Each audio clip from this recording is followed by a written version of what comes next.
सबसे पहले ये देखना है कि वो कौन परमात्मा प्रभु है जो हमारे प्रारब्ध के कर्म को नाश कर सकता है। वो पूर्ण ब्रह्म है, परम अक्षर ब्रह्म है। बहुत से ऐसे प्रमाण आपको मिलेंगे कि प्राणी जब दुखी हो जाता है वो संतों की तलाश करता है, उनसे फिर जाकर वो जंतर मंतर करवाता है। वो पहले तो उपदेश देते हैं, गुरु लोग कहते हैं ये नाम जप, ऐसे पूजा कर दे, ऐसे प्रसाद बांट दे, ऐसा कर दे, तुम्हारे पितर रुष्ट हो रहे हैं उनके 5 कपड़े रख दो। उसके बावजूद भी उनको कोई लाभ नहीं हो रहा, तो फिर वो संत क्या कह देते हैं कि भी ये तो तेरे प्रारब्ध में लिखा हुआ कष्ट है, तेने भोगना ही पड़ेगा। प्रारब्ध में जो लिखा गया है पाप, वो कर्म नाश नहीं होता। अब वो पुण्यात्मा जो दुखी था, वहाँ सुख की आशा लेकर गया था, वहाँ से उसको लाभ नहीं मिला। ये जवाब मिल गया 2 वर्ष 3 वर्ष के बाद, फिर वो दूसरे संत के पास जाता है। वो दूसरे संत के पास भी उसकी यही क्रिया शुरू होती है, ऐसा कर दे, वैसा कर दे, ऐसा कर दे, नो बोल दे, ये जाप कर ले, इतना जाप ये कर ले, और फिर भी लाभ नहीं होता। फिर वो तीसरे के पास जाता है, फिर चौथे के पास जाता है, और अंत में नास्तिक हो जाता है। अब नास्तिकता क्यों पनप गई हमारे समाज में?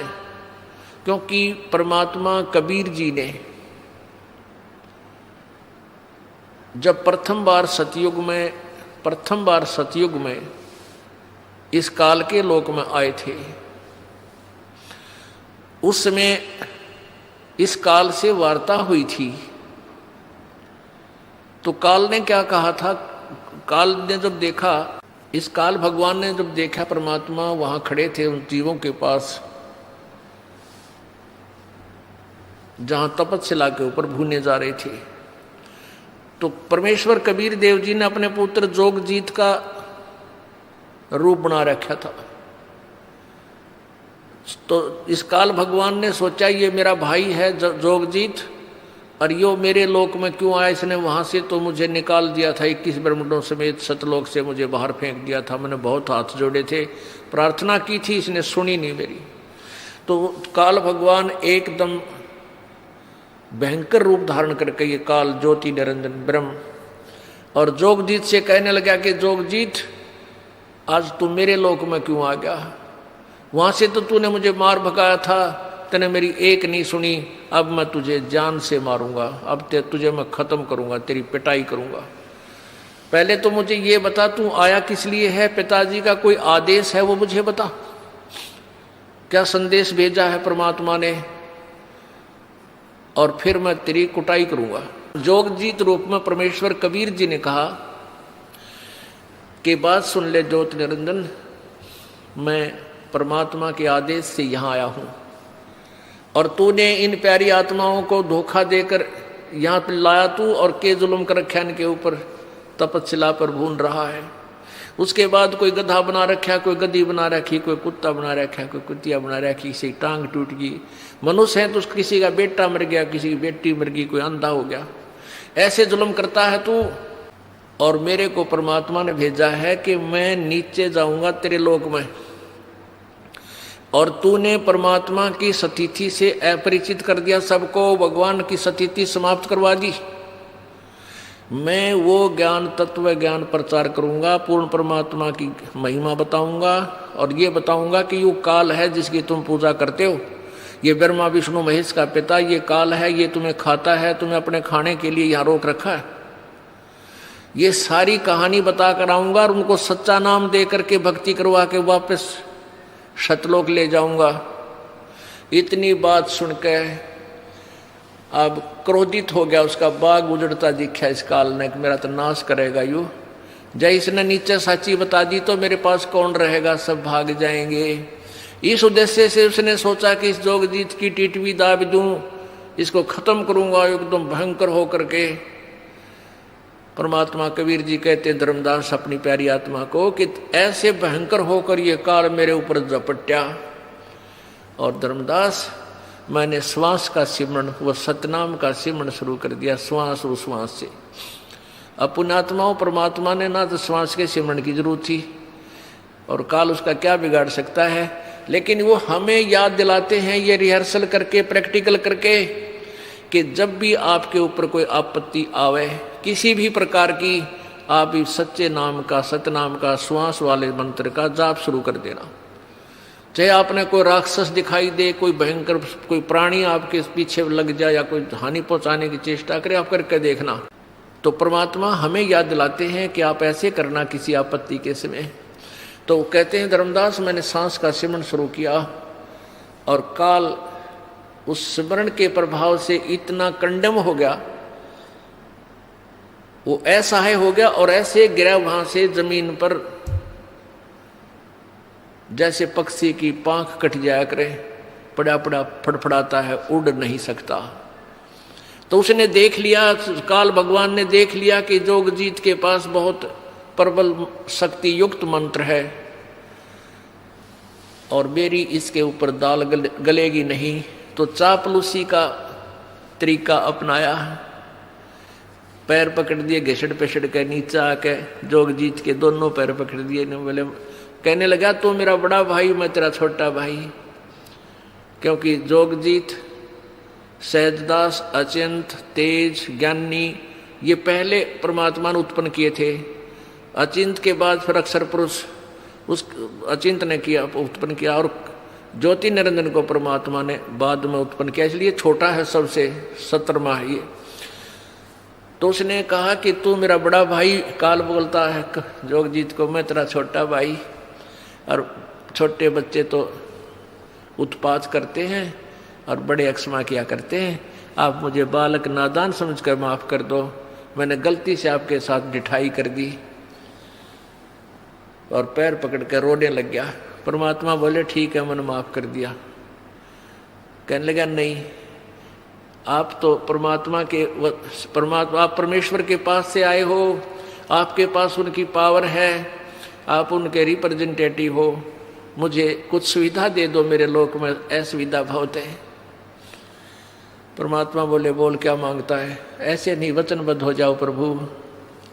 प्रभु जोगजीत रूप में परमेश्वर कबीर जी बोले ठीक है भाई, मैं हो गया, वचनबद्ध हो गया।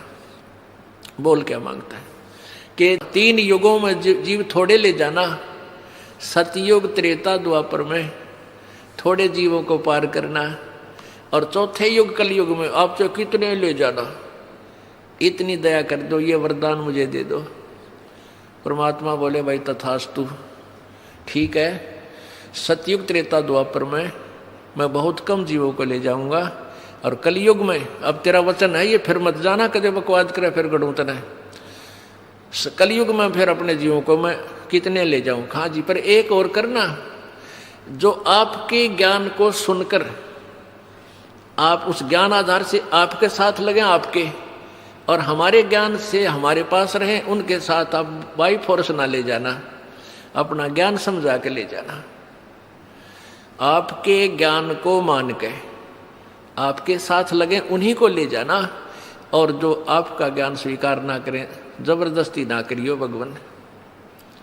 अच्छा भाई ठीक है, परमात्मा को पता था सारा कि ये बात ऐसा ही करूँगा और ऐसा ही संभव होगा, तो उसने कह दिया ठीक है। 1-2 और ऐसे ही वचन थे वो मांगे, परमात्मा ने सारे तथास्तु कर दिए। अब जब सारे हाँ भर ली ना परमात्मा ने, तब खड़ा हो गया डीठ, जैसे इस भस्मागिरी ने पहले तो पूजा करे था भगवान शंकर की, और उल्टा नीचे सर ऊपर पैर करके, जब भगवान शंकर ने वचनबद्ध होकर भस्म कड़ा दे दिया, जब ने बोला बोले शंकर होशियारी तो न देखूंगा, शंकर जी को मारने के लिए उसके पीछे पड़ लिया, और तेरी पत्नी ना अपनी पत्नी बनाऊंगा, तुझे खत्म करूंगा, बोल शंकर की जय। अब शंकर आगे आगे, शंकर जी आगे आगे, पीछे पीछे चला। तो यहाँ ऐसा है, अब शंकर जी तो उससे डर के बाज लिए, अब परमात्मा वहां खड़े हैं, उसका बकल तार दिया काल का, वहां गिर गया चक्कर खा के। तो फिर परमात्मा से उसने कहा, खड़ा हो गया एकदम, अगजा जोगजीत, बेशक नीचे के लोकों में चले जाना, और जब कलयुग आवेगा ना, कलयुग, उस समय इन सभी प्राणियों को उल्टी, वैसे तो सतयुग से ही शुरू कर दूंगा इनको उल्टा ज्ञान देना, उल्टे यानी शास्त्र विरुद्ध साधना पर आरूढ़ कर दूंगा, और देवल मंदिर पूजा, देवी देवताओं की पूजा पर आरूढ़ कर दूंगा। और कलयुग के अंदर तो ऐसा कर दूंगा इस प्राणी को, ये भक्ति के योग नहीं रहेगा। अब आप देख रहे हो कितने विकार भर गए हमारे अंदर, बीड़ी, शराब, मांस, तम्बाकू, दुनिया भर के। अब धर्म जो न्यारे बने थे, अलग अलग धर्म बने, हिंदू धर्म बना, मुसलमान ईसाई धर्म बना, मुसलमान धर्म बना, सिख धर्म बना। ये धर्म धार्मिकता के आधार पर हुए थे कि पुराने वाले धर्मों में त्रुटि आई तो दूसरे धर्म अलग से, जैसे सब बुराइयों से हटाकर वो अलग से स्वच्छ समाज तैयार किए गए थे। और अब सभी धर्मों के अंदर एक जैसे विकार घर करके शराब पीते हैं, मांस खाते हैं, हत्याएं करते हैं, जीव हिंसा करते हैं, तम्बाकू पीते हैं। और कोई आप देख लो मानव सतर कितना गिर गया, भाई बहन का प्यार नहीं, कोई लोग लाज रही, कोई लाज शर्म रही नहीं, माता पिता के प्रति श्रद्धा रही नहीं।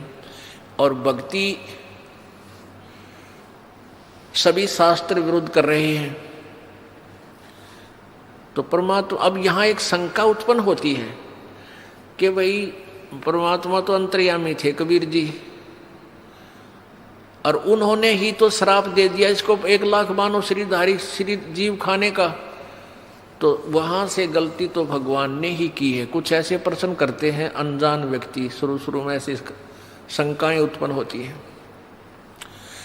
अच्छा, वो गलती की, उसके बाद फिर भगवान ने ये 3 युगों में जीव कम ले जाने का वायदा नहीं करना चाहिए था, हम पहले पार हो जाते। पुण्यात्माओं, परमात्मा ने पता था हम किसे हैं। जैसे हम अच्छे होते तो सतयुग सतलोक से ना आते, हम कति कंडेम हो लिए तभी तो यहाँ आए हैं, जमाने कम में थे। परमात्मा को पता था यदि वो श्राप नहीं देता 1 लाख मानव शरीरधारी प्राणियों के आहार करने का, तो ये काल कभी भी हमें मनुष्य जीवन नहीं देता। एक योनि और बना दे, जो 83 लाख बना रखी गधे कुत्ते सूरा की, और हमने जिंद कभी भी मालिक याद नहीं आने देता, ऐसा जुल्म कर देता हमारे साथ। परमात्मा ने इसकी मजबूरी बना दी हमें मानव शरीर जीव, एक मानव शरीर देने की। और मालिक को पता था कि इन निकम्या ने मैं फिर जाकर मानव शरीर में ही समझा सकता हूँ, इनको फिर ले आऊँगा, खा लेने दे धक्के कुछ दिन, इन्होंने ये ले लेंगे। टिंडे काल के साथ गए हैं वहाँ सुख ढूंढने के लिए। हम उस सतलोक को छोड़कर जहाँ सर्व सुख हमारे पास न ठोकरों में पड़े थे, सारी सुविधाएं थी, कोई मृत्यु नहीं थी, कोई बुढ़ापा नहीं था, और यहाँ आकर हमने के बड़ा ये पहाड़ से भारा दुख परचेज कर लिया, मोल ले लिया। और दूसरा ये था कि 3 युगों में इसलिए परमात्मा ने अलाउड कर दिया क्योंकि 3 युगों में वो पुण्यकर्मी प्राणियों को जन्म देता है, ये जो पिछले जन्म जन्मांतर के शुभ कर्मी प्राणी होते हैं। और वो शास्त्र विरुद्ध साधना करते हैं, शास्त्र विरुद्ध साधना करते करते भी उनकी लंबी आयु, सारा सुख, शरीर मजबूत, स्वस्थ शरीर। और उस समय वो एक विधान है, ऐसे पुण्यकर्मी प्राणियों का सतयुग में जन्म होता है कि पिता से पहले पुत्र नहीं मरेगा, ना पुत्र नहीं मरेगा पिता से पहले, और स्त्री विधवा नहीं होती, यानी स्त्री पहले मरती है और पति बाद में मरते हैं। ऐसे अच्छे वहाँ उस समय नियम होते हैं। तो उस समय सभी साधनाएं करते हैं, मनमुखी करते हैं, फिर भी उनके घरों में सुख होता है। तो वो परमात्मा कबीर जी आते रहते हैं 4 युगों में, लेकिन वो कतई नहीं सुनते भगवान की, उल्टा विवाद करते हैं। 4 युगों का इतिहास है, आप इसमें पढ़ सकते हो, आध्यात्मिक ज्ञान गंगा में इस दास ने पूरी विस्तार से भर रखा है। ऐसे ही त्रेता युग के अंदर भी प्राणी ज़्यादा दुखी नहीं होते, उनके पुण्य कर्मों से उनको समय समय पर लाभ मिलता रहता है। तो ये सोचते हैं कि हम जो पूजा कर रहे इसी से हमें लाभ मिला। और द्वापर युग में भी ये प्राणी इतने कष्ट में नहीं होते जितने वर्तमान में। इतनी बीमारियां गिरती नहीं। वैज्ञानिक एक रोग के ऊपर कंट्रोल करने की चेष्टा करते हैं, इतने दूसरा 4 हो जाता है। पहले अक्षय रोग था, उस पर कंट्रोल किया तो कैंसर हो गया। कैंसर का भी 10-2% को सहारा मिला तो आगे से एड्स शुरू होगी। और तेरा गजब, एक तो एक अगर नई बीमारियां, किसी का कोड लग गया, किसी का किसी प्रकार की तकलीफ, किसी का बेटा मर गया, किसी का पूरा परिवार नष्ट हो गया।